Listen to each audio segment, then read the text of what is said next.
오빠 오늘 진짜 수고했어 라고 얘기를 한다는 거예요. 오빠 너무 수고했고 오늘 하루도 고생했어요. 신발 신고 그대로 가서 이거 좀 버리고 와. 설거지 좀 해줘.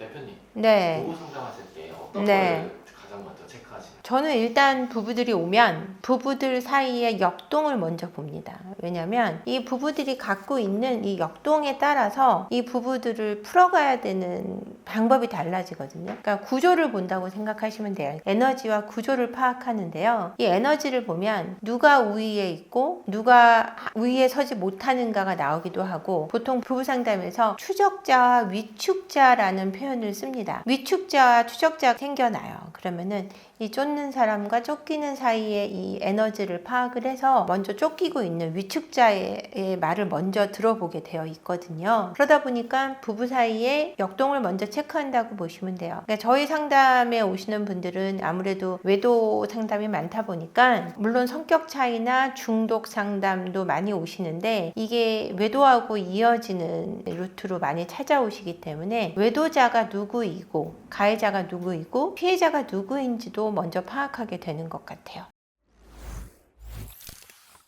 현장에서 가장 많은 부부 고민 1순위는 무엇인가요? 저희 상담소는 앞서도 말씀드렸지만 외도로 상담을 많이 오시고요. 그 다음에 섹스리스 문제, 그 다음은 성격 차이, 또 시댁 문제, 경제 문제, 이런 문제로 많이 찾아오세요. 근데 보통 이제 외도 문제로 많이 오시는 분들 같은 경우는 아무래도 남성의 외도가 조금 높고 여성의 외도보다는 아주 조금 우위에 있는 편입니다. 우위에 있다고 표현하기 좀 우스운 표현이긴 한데, 남성들의 외도가 조금 많고요. 여성들의 외도가 좀 적은 편이에요. 근데 이게 이제 상담으로서의 비율로 외도하는 사람들이 남자가 2배가 많다 이렇게 볼 수는 없고요. 이제 아내나 남편이 외도를 했을 때 그거를 상담을 신청하는 건수가 여성분들이 더 많다고 생각하시면 될 것 같아요. 그리고 이 외도 문제는 섹스리스 문제가 반드시 따라붙어 있기 때문에 섹스리스 문제로도 많이 오시고, 남성들의 외도와 여성들의 외도가 연관돼 있다 보니까 성중독 또는 관계 중독으로 많이들 찾아오게 되세요. 이분들이 걱정하는 건 뭐냐면, 가정을 회복할 수 있을까? 우리가 예전처럼 다시 사랑할 수 있을까에 대한 고민을 많이 하신다고 생각하시면 됩니다. 가족끼리 그러는 건 아니다라고 말하는 거는 무슨 뜻인가요? 가족끼리 그러는 건 아니다 이렇게 농담처럼 많이들 하시는데, 이 말은 이제 우스갯소리기도 한데 그 안에 슬픈 진심이 묻어 있는 거죠. 너하고 관계 갖고 싶지 않아 라는 표현이 들어있는 거예요. 근데 실제로 섹스리스 문제에 있어서 남편 쪽의 섹스리스 문제일 때 남편분들이 오셔서 가장 많이 하시는 말이, 와이프가 좋기는 좋은데 여자로서 좋은 게 아니다라는 표현을 많이 해요. 사람으로서 좋다든가 아니면은 여동생처럼 느껴진다든가 누나처럼 엄마처럼 느껴져서 관계를 못하겠다 하시는 분들이 있어요. 그래서 가족끼리 그러는 게 아니다라고 표현할 때는 너하고 성관계를 갖고 싶지 않아, 그냥 친근한데 친하고 좋은데 그거 이상도 이하도 아니야 라는 뜻이 붙어 있는데, 이렇게 되면은 부부가 부부로서 살아간다기보다 어떤 구조적인 역할만 하고 있다고 보셔야 되는데, 이런 경우는 또 반드시 외도로 이어집니다. 근데 이거를 괜찮다고 여기는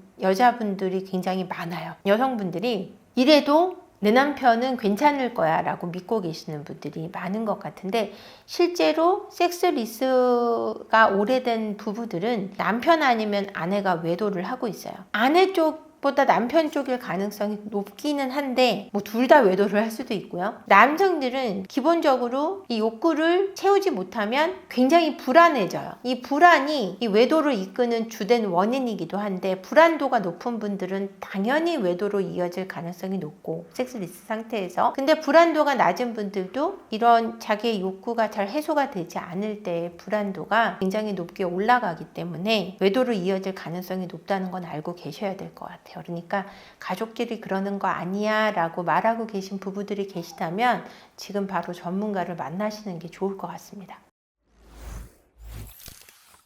그러면 부부관계를 원하는 비중은 남녀 중 어느 쪽이 더 높은? 제가 상담 사례에서 봤을 때는 외도를 한 남성분들의 핑계가 아내가 관계를 거부했다라는 핑계가 가장 많았어요. 왜냐하면 관계를 거부했다는 게 핑계이기도 하지만 또한 슬픈 진실이기도 해요. 그 안에 숨어 있어요. 근데 핑계를 대시는 분들의 비율이 남성들이 90% 정도, 여성들 같은 경우는 외도를 한 이유가 남편 섹스리스여서 했다라는 비율은 10%밖에 되지 않아요. 그러니까 남성들이 성관계를 원하는, 부부관계를 원하는 비율이 훨씬 높다고 할 수 있겠죠. 아무래도 욕구가 더 왕성하고 체력적으로도 훨씬 왕성하고 이런 것이 부부관계를 갖고 싶은 요인이 되기 때문에 남성적이 조금 더 높을 수밖에 없는 것 같고요. 또 이건 또 연령에 따라 좀 달라지기도 해요. 섹스리스 문제로 오신 분들, 20, 30대 분들은 아내가 거부해서 걱정을 많이 하고 40대 후반부터 50대까지는 남편이 거부해서 섹스리스가 벌어지고 있는 게 많아요.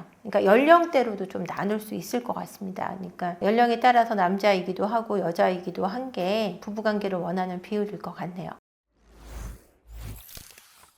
부부 사이에 절대 누르면 안 되는 발작 버튼이 있다고 들었는데 어떤 건가요?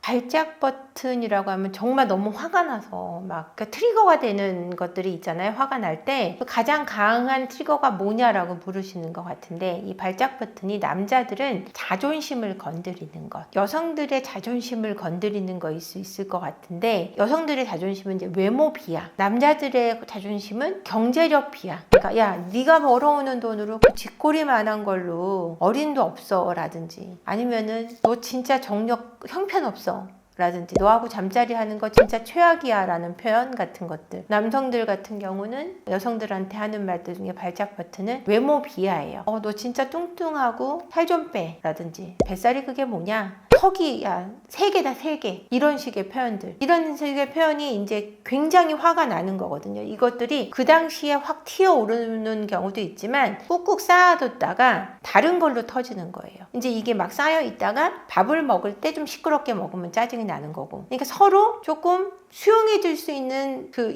임계치가 낮아지게 만드는 얘기들이 이런 얘기들인 거예요. 그래서 이런 얘기를 듣고 그 당시에 발작하지 못하더라도 쌓여 있다가 별거 아닌 거에 발작이 되면서 굉장히 크게 터지죠. 왜냐면 이렇게 되면 뭐가 문제냐면, 뭐가 문제인지를 못 찾아요. 원래 사실은 네가 며칠 전에 나더러 정력 별거라고 얘기한 게 기분 나쁘고 쥐꼬리만한 월급이라는 게 기분 나빴는데 그 당시에는 표현을 못 했어요. 근데 빨래하다가 갑자기 탁 부딪혀서 빨래를 터니 안 터니 구겨져 있니 이러다가 싸움이 됐어요. 그러면은 빨래가 구겨진 게 진짜 원인이 아니기 때문에 둘이서 싸움이 나면은 싸움이 풀리질 않아요. 이 사람이 얘기 듣고 싶은 거는 그 전전날의 그런 대화, 그런 말인데, 빨래 구겨진 거를 화를 내는 남편이 이해가 안 되는 거죠. 아내는 정말 이게 화낼 일인가에 대해서 고민하게 되는 거예요. 이런 식으로 서로 외계어를 쓰는 싸움이 시작되면 싸움이 풀리지 않는다는 게 문제인 것 같아요. 그러니까 서로 자존심을 건드리는 말은 절대 하지 마셔야 돼요. 그러니까 내가 이렇게까지 말하면 안 돼라는 선을 서로 조금씩은 갖고 있어야 되는 게 아닌가라는 생각을 합니다. 그렇다면 반대로 안심 버튼은 어떤 게 있을까요?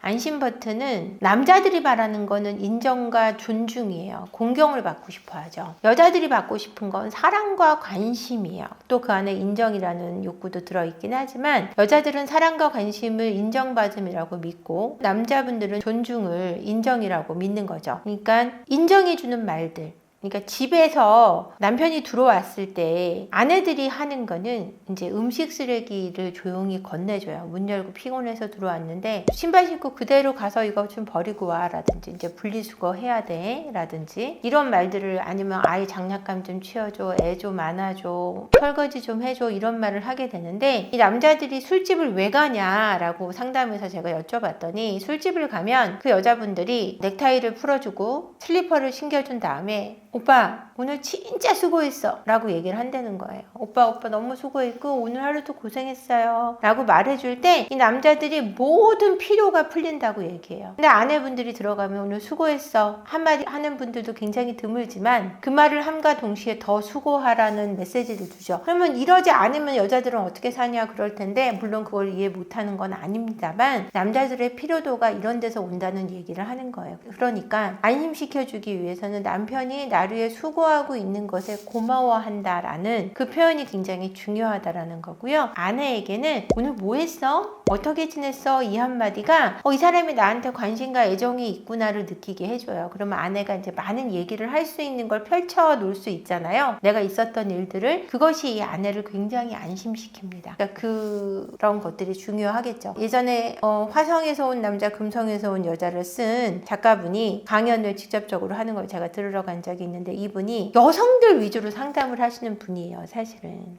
여성 위주로 상담을 많이 하시는데, 처음에 여성분들한테 상담이 딱 오면 결론을 이렇게 내려주니까 이렇게 하세요 라고 답을 주니까 여자들이 안 오기 시작하더래요. 그래서 이게 왜 그럴까라고 고민을 하다가 이제 오면 그냥 물어보기만 했대요. 어떻게 하고 싶은지, 어떤지, 어떠했는지. 그러니까 이 사람이 말할 수 있는 그 어떤 분위기를 만들어주기만 했는데, 그 다음부터 상담을 너무 잘한다면서 아주 문전성시를 이뤘다라고 표현을 하시면서 막 웃으셨거든요. 남자분들은 답을 주길 원하고 여자분들은 그 답을 말할 수 있는 시간을 필요로 한다라는 거죠. 그러니까 아내에게 오늘 뭐 했어? 오늘 어땠어?는 정말 이 아내에게 많은 것을 공감과 함께 사랑과 관심을 함께 줄 수 있는 질문이라고 할 수 있을 것 같아요.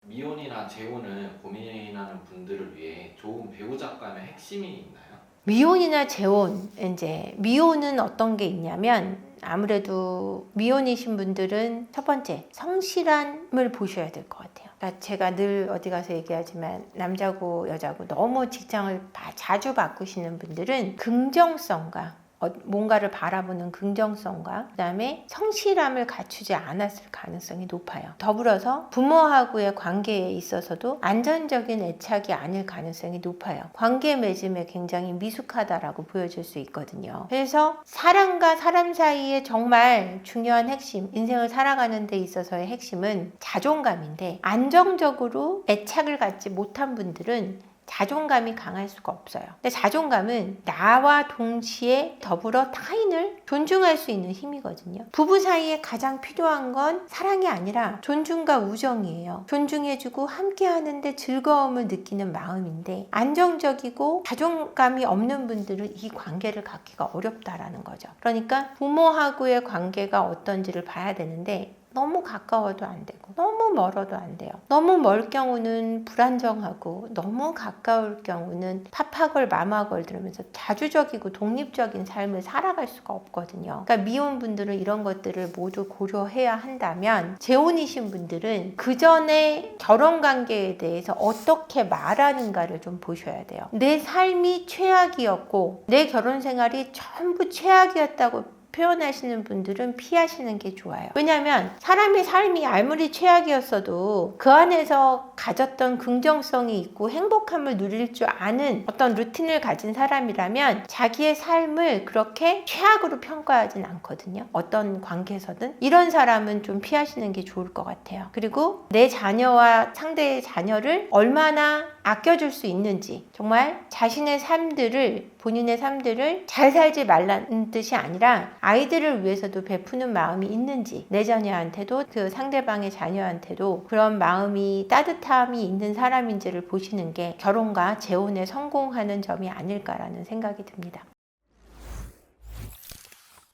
많은 부부가 출산 후 섹스리스의 늪에 빠진다는데 정말인가요?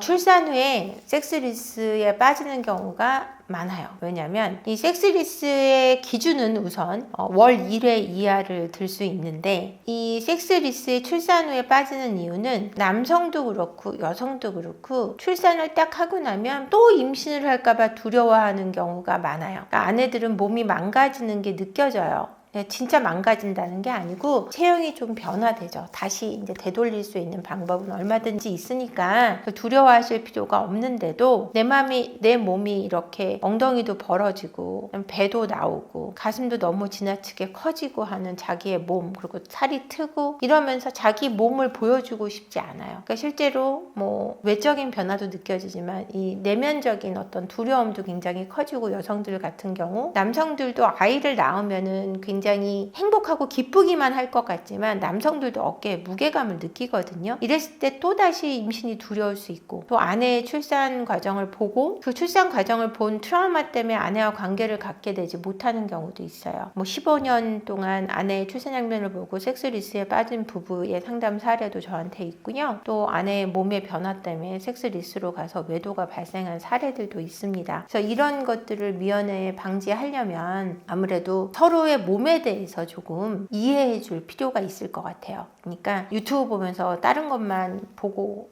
그러지 마시고 상대의 어떤 몸에 대한 남성의 몸에 대한 여성의 몸에 대한 이해, 심리적인 이해를 서로 깊이 있게 하셔서 섹스리스를 미연에 방지할 수 있는 부분이 굉장히 중요할 것 같아요. 여성이 출산 후에 어떤 몸의 변화를 겪는지 그걸 이해해주고 대화를 하다 보면 남성의 어떤 심리적인 무게감에 대해서 이해하고 도와준다면 섹스리스의 늪에서 나올 수 있다고 생각합니다. 부부간의 가장 중요한 부분은 여러분 소통이에요. 소통이다 보니까 이 소통을 어떻게 하냐에 따라서 부부간의 관계가 결정된다라고 저는 요즘 보고 있습니다. 상담실 내에서 많은 분들이 정말 별거 아닌 문제로 다투세요. 별거 아닌 문제로 오시기도 합니다. 그 이유는 인간이 정말 철저하게 감정적인 동물이라는 걸 제가 느낄 수가 있었어요. 아무것도 아니에요. 정말 작은 일로 사과를 하면 되는 건데 그 사과하기가 너무 감정적으로 싫은 거예요. 근데 그 사과 한마디 안 들어도 되는데 안 들으면 감정적으로 풀리지 않는 거예요. 이런 식으로 감정적으로 부딪히는 경우가 많은데 이 감정의 골이 섹스를 안 하면 더 깊어져요. 그리고 서로 수용할 수 있는 힘이 약해져요. 그러니까 섹스리스는 반드시 해결해야 되는 문제이기도 하고 전문가를 통해서 함께 해야 되는 문제이기도 합니다. 그러니까 여러분들 용기 내셔서 가정의 모든 문제들을